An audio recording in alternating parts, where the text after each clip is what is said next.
The little YouTube videos I had you watch show a bunch about the beginnings of the actual Greek physical theater, but I'd like to point out just a couple of things. The original theater, the most famous, the oldest that we know of, is the Theater of Dionysus, which is carved into the hillside next to the Acropolis in Athens, and this is where the big Dionysian festival was held. It's not preserved very well.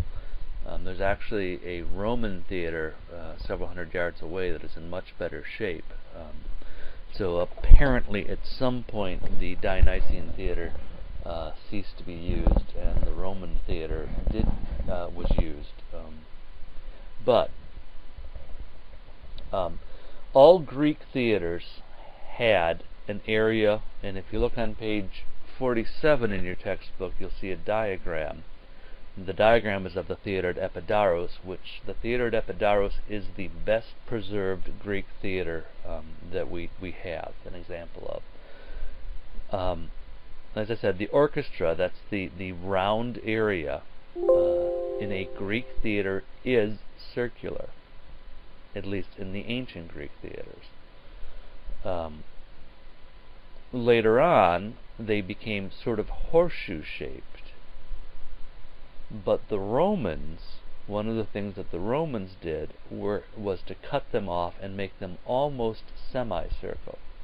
But one way to, if you look at a theater, an ancient Greek theater, and trust me, they are all over. I traveled around Greece twice, and there are so many little theaters and so many places that could be excavated that there's no way they could possibly excavate all of them. So there are unexcavated tiny little theaters and tiny little places all over, and you know it was a Greek theater and never renovated by the Romans if the orchestra is round.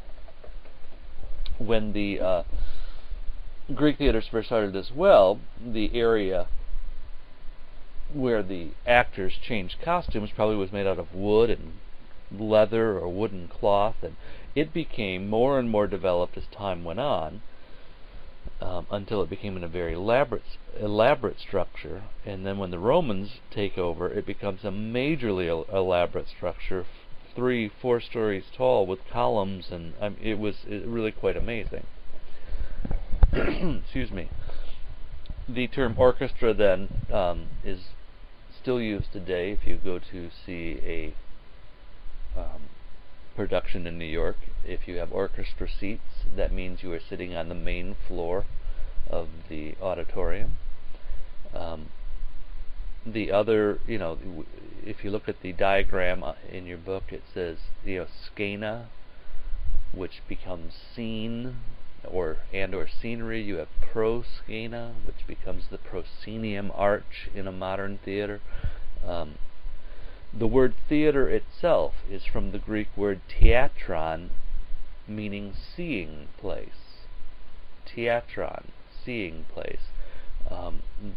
We still use the Latin word, the ones the Romans used as well, which is auditorium. Auditorium means hearing place. And those two things will be on your test eventually.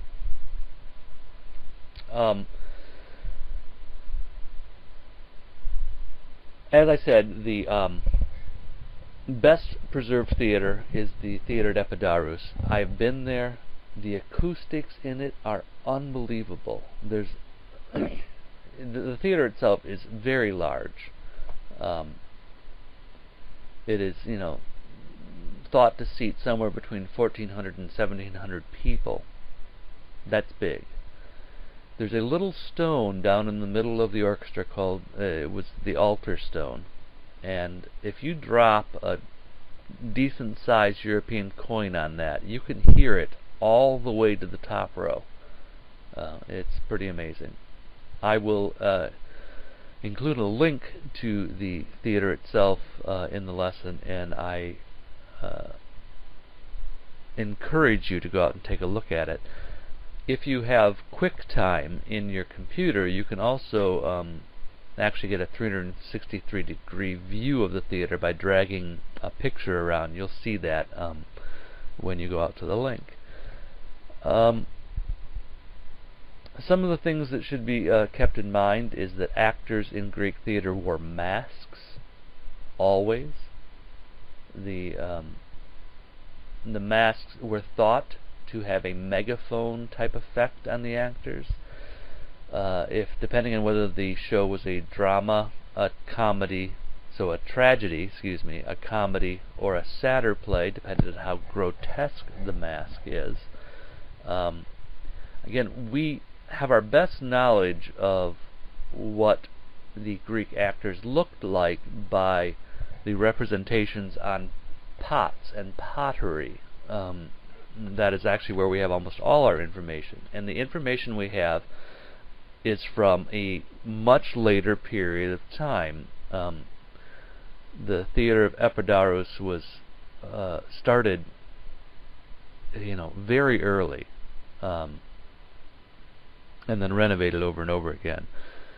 Most of the Greek theaters are renovated over and over and over again. Some of them, or a lot of them, made into Roman theaters. So we don't know what this early Greek theater really looked like. We don't know exactly what kind of scenery that we know who's attributed with starting scenery, and they had some very interesting things. They used periactois. This is on page 47. Periactois were triangular shaped pieces of wood or scenery that they could be revolved, so one thing would have 3 different locations painted on it.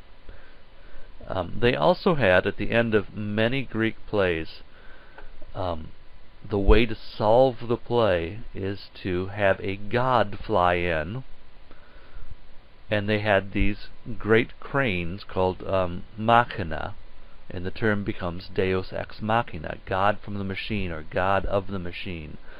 And this is a god, it's a plot device, and the god would come in and solve what seems to be an insolvable problem. Now, we think of this as rather ridiculous. However, that's exactly what happens at the end of The Wizard of Oz. Literally, a god flies in and solves an insurmountable problem. If you've never seen The Wizard of Oz, you had horrible parents, and you should hang your head in... Well, no, I guess not. It was an annual thing when I was a kid. I think that's all I really want to say about Greek physical theater, so I'll stop this here.